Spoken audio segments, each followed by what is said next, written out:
everybody. It is Friday, June 9th, 2023. This is your daily sports betting random record. We call it the Early Edge, powered as always by the almighty SportsLine, the best value in all sports betting. And it's not even close. Very quickly, let's take a look at what we did yesterday as a brand across the two shows. Who knew that my boy from the Guardians was going to hit 3 home runs last night? What a performance. A decent, kind of a ho-hum day at the brand. But that's why we have today to pick you up. Now, we are all over the place today. All over the place. I encourage you to download the CBS Sports app today on CBS Sports HQ.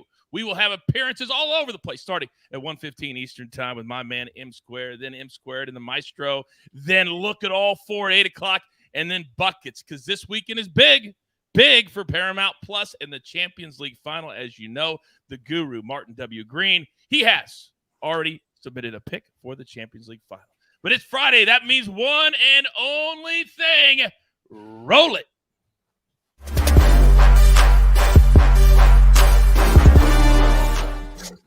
Oh, we got a lot to get to today. We've got all the stars in the house. Chip, right, Counselor, M Squared, and Chip, I'm coming right to you because we got to start.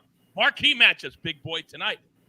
I can hardly believe we've only had one day in between game number 3 and game number 4, but it feels good. It feels good. Here is the number. The Nuggets favored by 3.5 on the road. Total 210.5. Chip, start the party. How are we leaning today? Oh no. That is interesting. Wow, Chip, you haven't done that in a long time. Ooh. Let's restart that. How are you leaning today, Chip? Oh, I'm not leaning.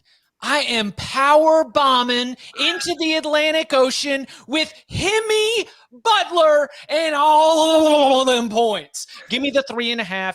Give me what I saw out of Jimmy Butler. Yes, in the loss, but the ankle. What did he say before the series started? He said, "How's the ankle?" He said, "Nobody cares." Alarm bells went off for me. Woo, woo. This thing ain't right. But he was engaged. He was scoring. He got out there. 28 points. Yes, in the loss. And I just think that there is such a great opportunity here for them to be able to come in and take this all the way down to the wire. So give me the 3.5 points with Himmy and the Heat.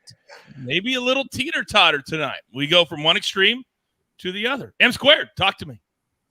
I lean the other way on this one. I think the game will be very competitive, but I lean to the Denver Nuggets. I think they're the better team. It's so hard to defend Nikola Jokic and what he's able to do, and the way Jamal Murray's playing. Also have leans on the under still. Make the game 208.5 basically here. Don't think it's going to get that low in the market. It's a very, very low number. I still think we see it there. And then under in the first half as well. Under 106.5, under 107. I just think the game's going to be very tightly contested. If you watch the way the Miami Heat played, Jimmy Butler shot a lot more times in that last game. They're doing anything they can to potentially get a switch from Aaron Gordon off of him. I think that takes a little more shot clock a lot of these times. I also think that you're relying heavily on shooting variance when you're just letting Jimmy Butler have to shoot 25 times, working as hard as he is to get those shots. So I like the under, and I like the Nuggets side.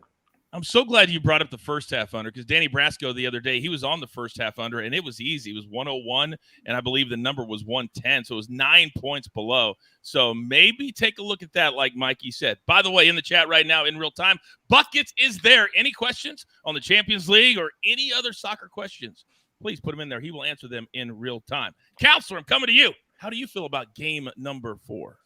You know, when you break down this game, like you break down any game that the Heat have played over, I don't know, the last 2 months, you'd be on M Squared side. But I got to go with Chip here. Anytime you see the Heat feeling like they're down and out, they always come back. And I just feel like at home, the idea that they're going to lose 2 at home after winning 1 in Denver, it seems like a far-fetched idea to me. So I'm going to go with Spoelstra. I'm going to go with the adjustments. Butler and company bouncing back, maybe getting a few more foul calls going their way tonight. Give me the 3.5. I think it's a lot. We got 2 for the Heat. We got 1 for the Nuggets and 1 for the under. Sniper, I'm coming to you, miserable Matt.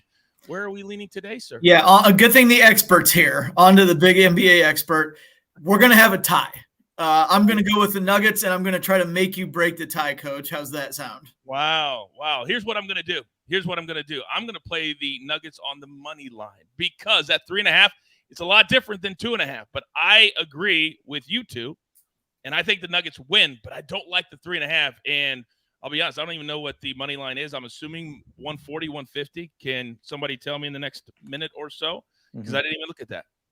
Is it minus 140, minus 150? I would take it if it's up to minus 150. I went to the University of North Carolina. We had fake classes. I don't do math. It's as high as minus 165. It's a bounce between 150 and 165. Yeah, it's a little juicy for good reasons, obviously, on the Nuggets side. Live bet. I told you this morning on social media. I just tweeted it out. Follow Mikey. Follow Sia. Two of the best live bettors in the world. Now, I just showed you where we're going to be all day long. We're taking over networks everywhere, including CBS Sports HQ.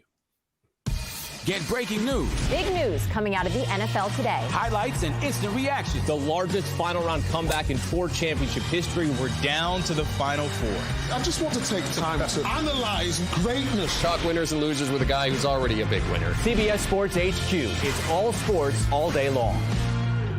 Such a big day. We're not playing pick the prop today. We're going straight to the board. So, Mikey, I'm starting with you because I saw a little tweet this morning from you about a little French Open men's semifinal that everybody seems to be into. It's on as we speak. Are we staying in the world of tennis, sir? We are staying in the world of tennis. The good news, you're going to have plenty of time to get this one in. It looks like Djokovic and Alcaraz is going to be a classic, could last several hours here. So we're going to focus on the next semifinal, though. It's going to be Alexander Zverev versus Casper Ruud. I like Zverev in this matchup here, minus 105, still available on DraftKings. There's been a lot of strong opinions on both sides in this one. If you follow the way the betting market has moved, we've seen both sides move from minus 105 to minus 125 back and forth. So definitely some action on both sides. Definitely a live bet candidate. I see some comments in the chat about live betting here. You could have already had plus money on both players in the first set very easily. In the first matchup, you will see the exact same thing here in this matchup. But what I'm looking for in Zverev here, he is a year removed from a very brutal injury. It's been a miraculous comeback for him. However, I think that he's reached his peak form again, and he's got all the tools, especially on this surface here. His opponent, Casper Ruud, is someone who has played really, really well on clay, but he hasn't had a tough road to get here in this particular spot. Almost always falls short when he plays elite talent at the end of these tournaments here.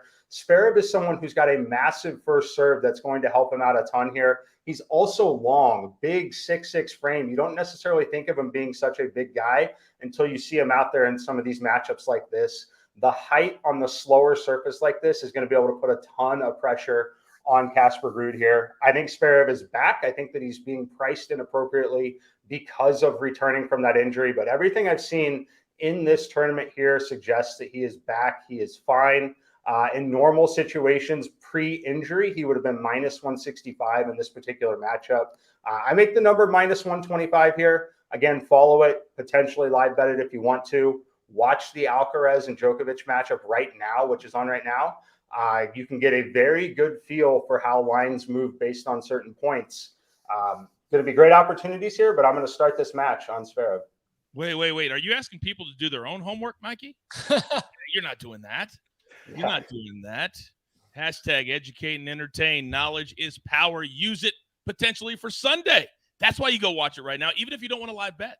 Learn. Watch the line movement. It's what we do. Mikey, thank you very much. Now, we've got a big-time golf tournament that currently is playing in the rain, but they have not stopped. See, I'm coming to you first because yesterday it was so bunched up that this morning at one point, the cut line was a tie for 38th. And for people who don't understand that, that means over 30 players were at minus one. Over 30 right on the cut line. It's going to be a difficult day, but I know that you can bring something for me. Talk to me. I can, and I've got 2 3 balls for you, but I want to refer to the chat real quick. We had Goat's Head Full saying, hey, more C on HQ. I appreciate that. And then Big Cheesy said, hey, C is practicing law 12 hours a day. He's in court. I actually don't practice law anymore. I do this. But more importantly from the chat, there was Bitsy earlier who said, you know, I like that Hubbard matchup. And Bitsy, of all names, the itsy bitsy spider going full old mother Hubbard in the cupboard, whatever it is.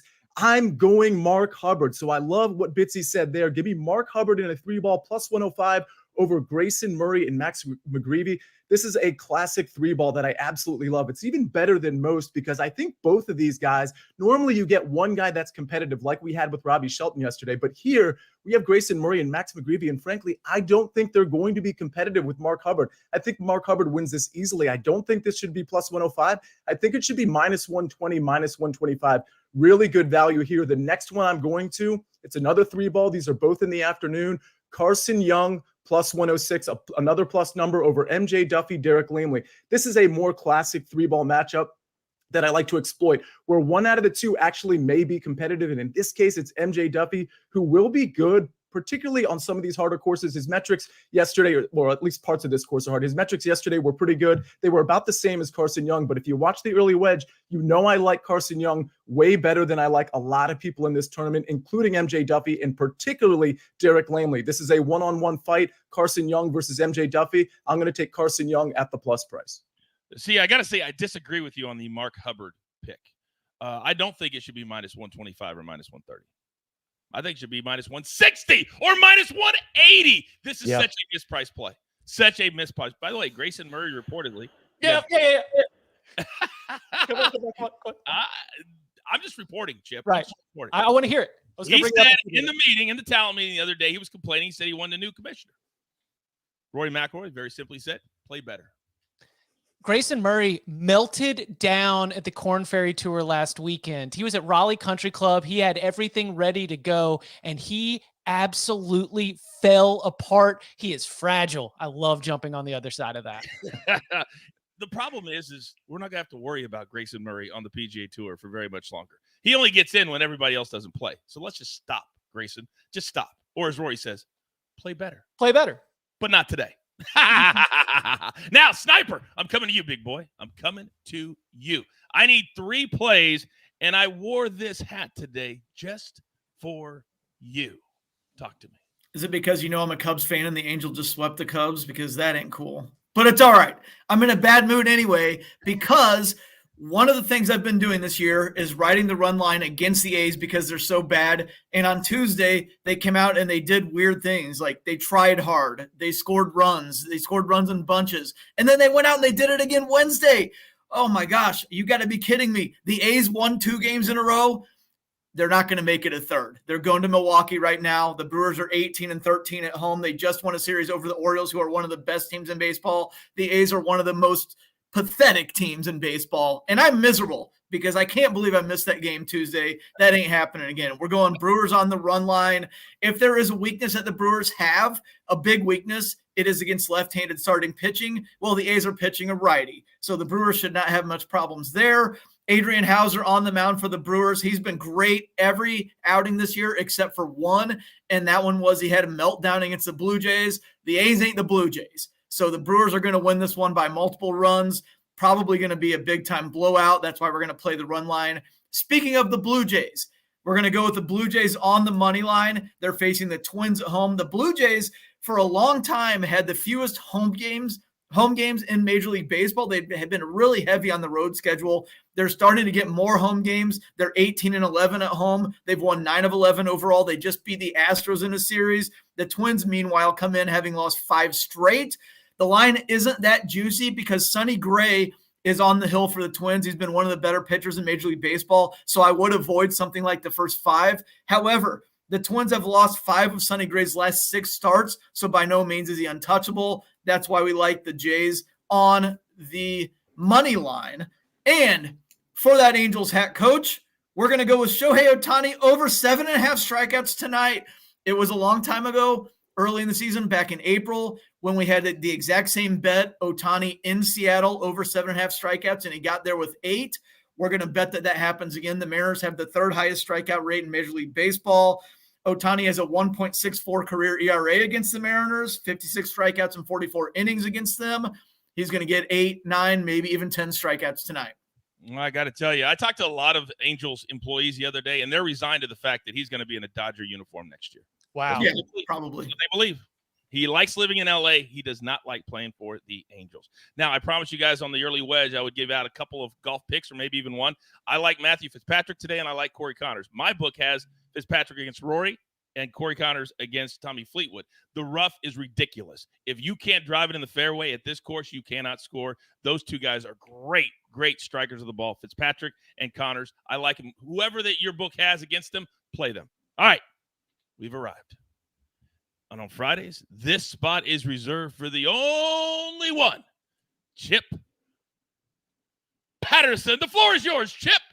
Thank you, Coach. We are going to go to that Canadian Open, and we have found a 3-ball matchup where I think that there is a lot of value. We're going to go Justin Rose plus 140 over Rory McIlroy and the man, Omar Uresti. Okay, we start with Justin Rose. Very eventful day. 6 birdies, 3 bogeys. And look, we're talking some pretty good tee to green game. 5th in the field for that first round. Really crafty with the wedges around the green on 15 and 16.